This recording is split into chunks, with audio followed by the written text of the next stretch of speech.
It's Friday, September 18. This is the news on PBCJ. I'm Simone Absalom. Health and Wellness Minister Dr. Christopher Tufton gave an update on COVID-19 cases and deaths at Thursday's virtual press brief. The latest data, very quickly, that we have had as it relates to COVID-19 positive cases and deaths. Over the past 24 hours, we reported 210 COVID-19 positive cases and unfortunately 5 deaths. 4 of the 5 have been under investigation and are now confirmed. We want to express our condolences, of course, to the family members, the friends of those who have passed, and offer our prayers to them. Now that the Health and Wellness Ministry will adopt antigen testing, Jamaicans can expect that platform to be introduced in October. Acting head of the National Public Health Laboratory, Dr. Michelle Hamilton, spoke to this during Thursday's COVID Conversations digital press conference at the ministry's Kingston office. Since the Ministry of Health started testing for COVID-19 in February, we have been insisting that the only test that we would utilize in Jamaica would be the PCR test, because it was the gold standard and at the time only reliable test. Well, we are pleased to announce today that based on guidance received from PAHO WHO on September 11, there is now another type of test that can be reliably used for COVID-19 diagnosis, and that is the COVID-19 antigen test. So we promised that we would keep a watchful eye, and as soon as the technology was available, we would deliver. And so here we are today, announcing that effective October 2020, we will be introducing the COVID antigen test. Specifically, we'll be using a product made by SD Biosensor, the F200 test. Rapid antigen tests are commonly used in the diagnosis of respiratory pathogens, including influenza viruses and respiratory virus. Since the novel coronavirus outbreak, emergency use authorization has been granted for antigen tests. However, there are concerns about the accuracy of such tests. Both of these tests give very good results. They have high specificity, so if they are positive, then we have confidence in the fact that this test can predict the positive cases. There is a difference in the sensitivity of the test, in that the antigen test is not as sensitive, which means that some of the cases that are negative could be false negative. But we will make allowance for that by repeating whatever tests we have that are negative on the PCR machine. The beauty of this test is that it is very simple and that it is very cost effective because the cost is low. But it will still require some specialized training, and it's also going to require daily reporting to the Ministry of Health. Dr. Hamilton said an initial order of 80,000 testing kits is scheduled to arrive in the island in 4 weeks. Robert Pickersgill is the longest-serving chairman of the People's National Party. A member of Parliament since 1989, he strode Jamaica's political stage with vigor for over 30 years. On September 17, the 77-year-old elder statesman was admitted to intensive care at the University Hospital of the West Indies after testing positive for COVID-19. We take a brief look at the man's life and accomplishments. Born in Waltham Park Road in Kingston on February 26, 1943, Robert Pickersgill is the fourth of 6 boys and 2 girls. He spent his childhood years in Clarendon. I went to the Chapelton Primary School and then to Clarendon College, where I spent, 6-7 years. He pursued his tertiary education at the University of the West Indies, where he pursued a Bachelor of Arts degree and a diploma in education. He is a former chairman of the University of the West Indies Guild of Graduates and a former member of the Council of the University of the West Indies. The 1960s in Jamaica brought with it a wave of Pan-Africanism that fired strong debate for social equity and change. Mr. Pickersgill would be one of several youngsters who would be swept up in that wave and became inflamed with the need to effect change through public service. Thus, while at the university, he became involved in politics. While I was an undergraduate at the University of the West Indies, there was a PNP organization and a JLP, and I recall very clearly now who were the members of the JLP and who were the members of the PNP. And the then Deputy Registrar, Mr. Eric Frater, who is now an attorney at law, invited a few of us to join the People's National Party. And it started formally then. I was always attracted to Norman Manley and to Michael Manley. And well, I suppose Mr. Frater acted as a catalyst. So we started a group on campus, and that group was addressed on a number of occasions by popular PNP figures. I remember Dudley Thompson, I remember Michael Manley, Vernon Arnett, and even the late Right Excellent Norman Manley addressing us on campus. Yeah. And then I was invited to my first conference at Ward Theatre to count the votes at a conference. Mr. Pickersgill's career path began at the St. Jago High School in St. Catherine, where he taught English language, Spanish, and economics. He also taught at a number of other high schools in Kingston.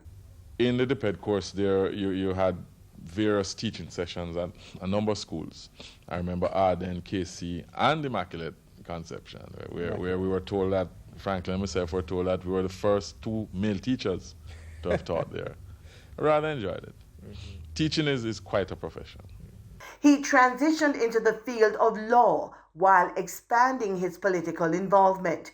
He was the first chairman of the People's National Party PNP Youth Organization, and to date holds the distinction of being the longest-serving chairman of the PNP. My name is Robert Pickersgill.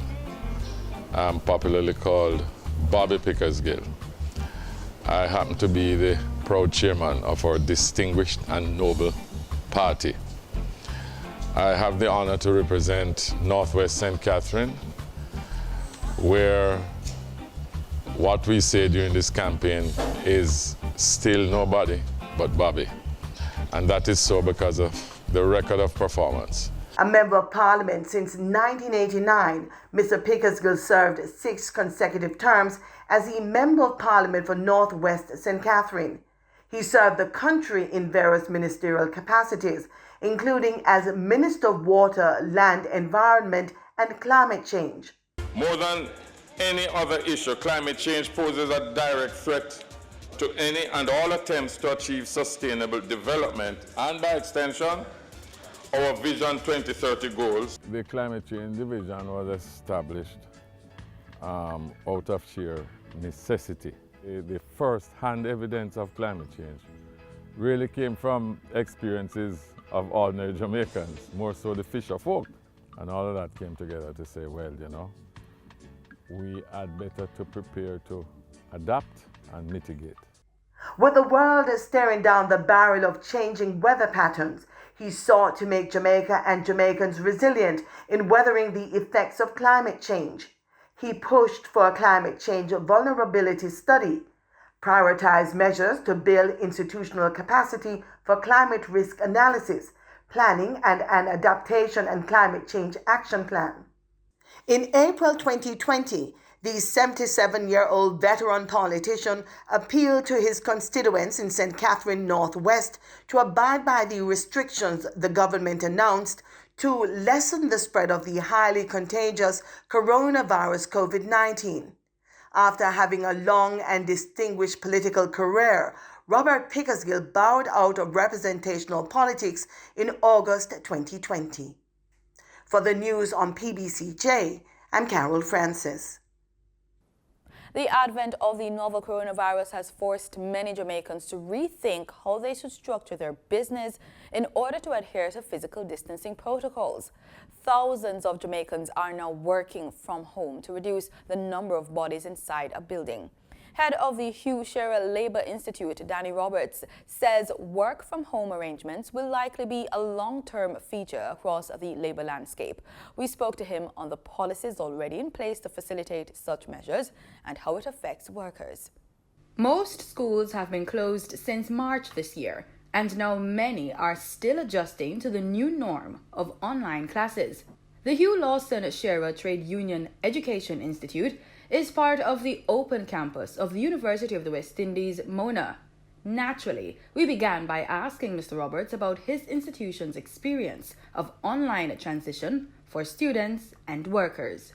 It was a smooth transition because a lot of our work, 90% of our work in terms of training, we're an online campus. So a lot of the work that we would normally do would be based upon online teaching and learning. And so the transition into work from home went quite smoothly. And we, as a consequence, developed a work from home policy to support that. All right, speaking of development of a policy, give me some history. Is it a part of any of our labor laws now, the work from home policy? No, what we have is that we have a flexible work arrangement policy. And in that flexible work arrangement policy, one of the consideration is for the use of remote work or work from home. So the option was available to employers and employees to agree whether it would be in the best interest of both to adopt a remote work situation in the context of a flexible work arrangement policy.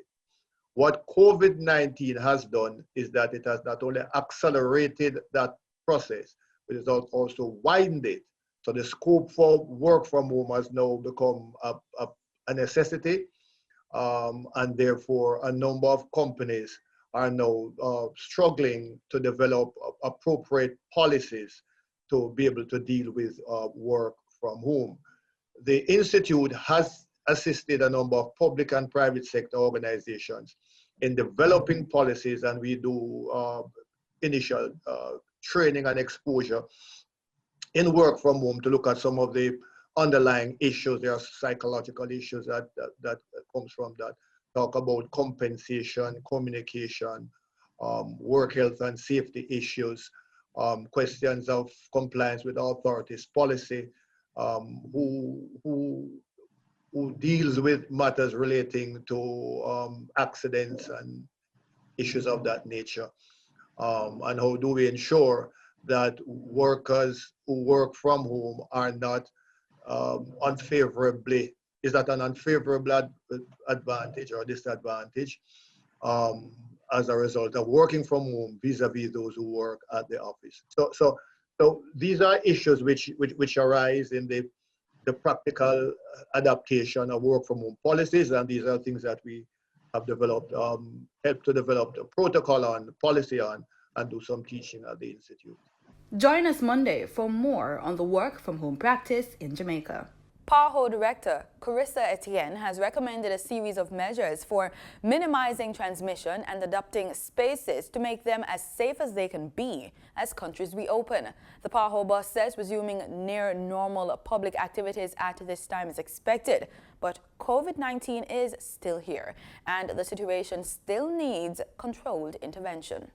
PAHO Director Carissa Etienne says she understands that students must return to classes and economic activities must remain active, but she says the way it's done must be strategic. Opening up too early gives this virus more room to spread and puts our populations at greater risk. The PAHO boss says planned governance and public activities must have health at the center. Whether it's restarting schools, reopening public markets, or resuming international travel, when and how we do it matters. First, we must keep a safe distance from others. These measures are proven to limit the spread of COVID-19 and must become like second nature. Rather than seeing them as a matter of personal protection or even courtesy, they should be regarded as a civic responsibility of the individual. She says public spaces must be adapted to reduce transmission. Simple yet important measures like offering hand washing or hand sanitizing stations and altering layouts and hours to allow social distancing and to limit the number of people in the same space at the same time should be the norm for now. Indoors, we need to ensure adequate ventilation and limit close contact with each other. Ms. Etienne is urging authorities to plan and implement effective guidance for the public. We saw this leadership early on when many countries implemented lockdowns and restricted gatherings. I dare say that we need the same level of commitment as these measures are lifted so that everyone has the information and the tools that they need to protect themselves and others. She says these measures are key to making transportation, schools, workplaces, and public spaces safe for all. In today's extended edition of the Business Report, host Gabrielle Thompson speaks with financial coach Denise Williams on strategies to earn more money. In Thursday's trading session, the JSE Combined Index advanced by 1,263 points to close at under 400,000 units. Overall market activity resulted from trading in 79 stocks, of which 41 advanced, 29 declined, and 9 traded firm. The Junior Market Index advanced by 25 points to close at under 3,000 units. Stocks advanced for 138 Student Living Jamaica, 1834 Investments Limited, and Access Financial Services. Stocks declined for Caribbean Flavors and Fragrances Limited, Caribbean Producers Jamaica, and Carreras Limited. Trading firm were Sebony Group Limited, iCreate Limited Ordinary Shares, and the JMMB Group 5.75% preference shares. Pulse Investments Limited was the volume leader with just over 2 million units, followed by Trans-Jamaican Highway Limited with just under 100,000 units, and Wisinka Group Limited Ordinary Shares with close to 900,000 units. Now for the foreign exchange. The US dollar on Thursday, September 18, ended trading at $142.76. The Canadian dollar sold for an average $105.65. The pound sterling traded for $182.89, and the euro ended trading at $168.84. Oil prices edged lower on Friday after Libyan commander Khalifa Haftar said a blockade on Libyan oil exports, which had been in place since January, would be lifted. Brent crude futures fell 20 cents to $43.10 a barrel, erasing gains made earlier in Asian and European trading hours. West Texas Intermediate crude futures slid 20 cents to settle at $40.77 a barrel. Cash, money, investments, savings. We think about our finances a lot, and for good reasons. The money you have can influence your quality of life. Financial coach Denise Williams of Financially Focused wants to help you work out a strategy to earn more money. What's the strategy? What is your strategy to earn cash? Now, there are generally 7 different ways in order to earn money. And we are looking at earned income being the first, which is usually what you get from your job or your freelance work, okay? So yeah, that's usually, traditionally, that's the 9 to 5. Profit income. Now, we all know we have friends who just love to buy and sell. Buy a car, sell hair, buy the car, fix it up, sell it back, buy the hair, use it as a hairdresser, sell it to hairdressers, you name it. So it's diverse in terms of profit income. All right, now the next one is interest income. Now, interest income is what you earn on lending money, whether you're lending money to the bank in the form of savings, or you're taking on a bond, which is a type of investment that does that pays interest rates on a periodic basis, you name it. So interest income is what you earn on the cash. Another way to earn is dividend income. Now, dividend income is usually from companies listed on the stock exchange. So that is another way to earn. And what's lovely is that you get to choose. There are different currencies. So it can be Jamaican dollar, it can be US dollar, and in some cases, Canadian dollars. So, you know, where you are, you're not limited to the currency of the dividend income. And I would also say that works for investment income, interest income, and if you earn online, your regular income can be in different currencies. Okay, rental income. We know about that one because, you know, you're either paying rent or collecting rent. So that one is another source of a great way to have cash coming in. Capital gains. Capital gains happens when you sell the asset. So you bought it for X, you sell it for Y. The difference between X and Y is your capital gains. So that is another way to earn income. Royalty income. That one now, again, using singers, songwriters, the creative class of persons who use creativity to earn money can earn royalties because you produce one time and people use it and use it and use it and you get paid every time someone uses it. So those are the 7 sources: royalty, capital gains, rental income, dividend income, interest income, profit income, and earned income. Those are the 7 ways you can build your cash flow. And of course, that cash flow is what you buy or build assets that build wealth. I'm Denise Williams, your financial coach, and I hope you found that extremely helpful. Thanks, Denise. For more information on financial development and wealth building, head on over to financiallyfocused.com. And that's it for this edition of the Business Report on PBCJ. I'm Gabrielle Thompson. In regional news, a political scientist in Barbados says more than a year is needed to make major changes for the island's transition to a republic. More from Barbados today. The one-year time frame for Barbados' transition to a republic may be too short for any radical changes to be made.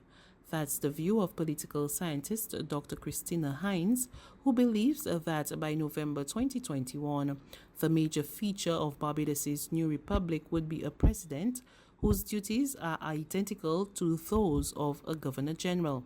Nevertheless, she's praised the announcement made in Tuesday's throne speech, describing it as long overdue.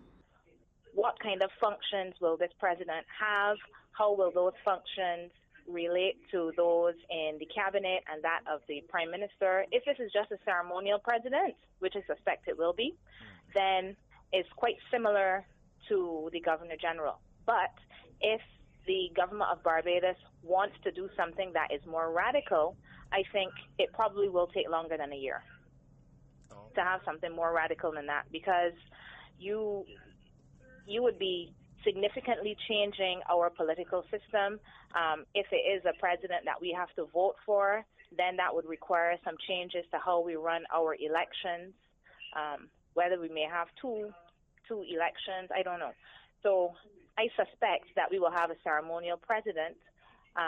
If it is anything other than that within a year, I would find that very impressive. Meanwhile, political scientist Peter Wickham is predicting that Barbados will follow the Trinidad and Tobago model. He also shot down the idea of holding a referendum on the matter, saying that to do so would be a mistake. To go to a referendum, in my opinion, would be a mistake. The reality is that all of the referenda in the Caribbean in recent times have failed. And the failure has nothing to do with people's love for the monarchy. The failure just has to do with the fact that a referendum presents an opposition an opportunity to oppose. The question is what type of republic. My sense is that we will have to go the road of Trinidad and Tobago or Dominica as a Commonwealth, where we have a president that's elected, either selected directly by the Prime Minister or alternatively elected by an electoral college within Parliament, which is what Trinidad and Tobago. That's the easiest route to go within the short term, and my sense is that we'll do that as a first step, and then maybe later we start a conversation about the other mechanics of how it can work. But that to me will be the direction that we're likely to go. A warning to employers in Trinidad and Tobago from Industrial Court President Deborah Thomas-Felix that the COVID-19 pandemic should not be used as an excuse to flout labor laws. The Industrial Court President made the statement during a special sitting to mark the opening of the Industrial Court's new law term. Crystal Wilson of TTT News has more in this report. Industrial relations offences have been filed at the Industrial Court since the start of the COVID-19 pandemic. This, according to President of the Industrial Court of Trinidad and Tobago, Deborah Thomas-Felix, who gave an address Thursday during a special sitting of the court to commemorate the beginning of its 2020-2021 law term. Her Honour Thomas-Felix said some of the offences relate to business owners who have implemented measures such as reduction in work hours, layoffs and termination of employment. She added some of the measures are not part of people's contracts of employment, nor are they contained in collective agreements. The pandemic ought not to be an excuse to flout the principles and practice of good industrial relations, to flout labour standards and to flout the laws of this country. The jurisprudence of this court is very consistent on the issue of the unilateral imposition of new terms of employment and the unilateral variation of the existing terms of contracts of employment. Mrs. Thomas-Felix said in times like these, employers should not consider a unilateral approach to the resolution of issues, especially as they relate to the current pandemic and how they affect the workplace. It is unlawful for an employer to unilaterally alter the existing terms and conditions of employment of workers. Employers are reminded that they must respect and adhere to the rule of law when making these tough decisions, which affect the livelihood of workers and the survival of their businesses. Instead, Mrs. Thomas-Felix said both employers and employees need to understand the difference between termination and retrenchment. She reminded that retrenchment is usually the result of economic reasons, and there is a process which should be followed. This is a time to have discussions and to get buy-in from everyone, especially the workers, and to encourage peaceful resolution of these unexpected problems which have arisen as a result of the pandemic. The Industrial Court President said there are similar businesses which are reeling from the economic effects of the COVID-19 pandemic and are unable to provide severance packages to retrenched employees. In this regard, she suggested a conversation needs to take place between employers and members of staff. Crystal Wilson, TTT News. Still in Trinidad and Tobago, Minister of Finance Colm Imbert says it's not easy to cut spending just to balance the budget. At the weekly post-cabinet media briefing, the minister explained that he has received recommendations to cut the national spending to match the $15 billion shortfall, but noted that it will have adverse effects. Ian Wason tells us more. The 2020-2021 budget is set to be read on October 5th, and many are anticipating a budget that would reflect the impact of the COVID-19 pandemic. This country, like the rest of the world, has not escaped the consequences, with declining revenues due to the closure of the borders and economy lockdown, as well as social program funding. There is a $15 billion shortfall projection, and some have recommended to the government that they balance the budget. Finance Minister Colm Imbert said, however, it's easier said than done. So we start off with a mandatory minimum without any extra of $42 billion for the year. So that if we were to cut expenditure to 35, you would have to reduce some of those things I just mentioned there, which is old age pension, social assistance, salaries, debt servicing, and so on. So it's very easy for people to say these things, but they don't think it through. He responded to NATOC's decision to blank his invitation for consultation as the budget is being prepared, expressing satisfaction that the general feedback has been positive. When you hear things coming from NATOC, you have to take it with a grain of salt. Look at the composition of the leadership of NATOC. Come on. You have active politicians contesting general elections against the PNM. You really expect them, after they get so much licks in the election, to come out and be so favorably disposed towards us? I mean, be realistic. But I'm very happy to say I have received proposals from JTUM and other trade union groups. Mr. Imbud commented on a report that 2 shopping malls were being put up for sale. He said the report was not true and further indicated that now, on this time of the pandemic, was not a good time to sell, but that evaluations of the malls are being done. Ian Wason, TTT News. In sports, we're out the blocks with athletics. Elaine Thompson-Herah stopped the clock in a world-leading 10.85 seconds to beat a quality lineup in the women's 100 meters at Thursday's Rome Diamond League meeting in Italy. With this 6th straight win, Thompson-Herah has nudged compatriot Shelly-Ann Fraser-Pryce out of the world-leading spot. This was Thompson-Herah's first race outside of Jamaica this season. And that's the news on PBCJ, the People's Station. Thanks so much for joining in, and do remember, stay safe.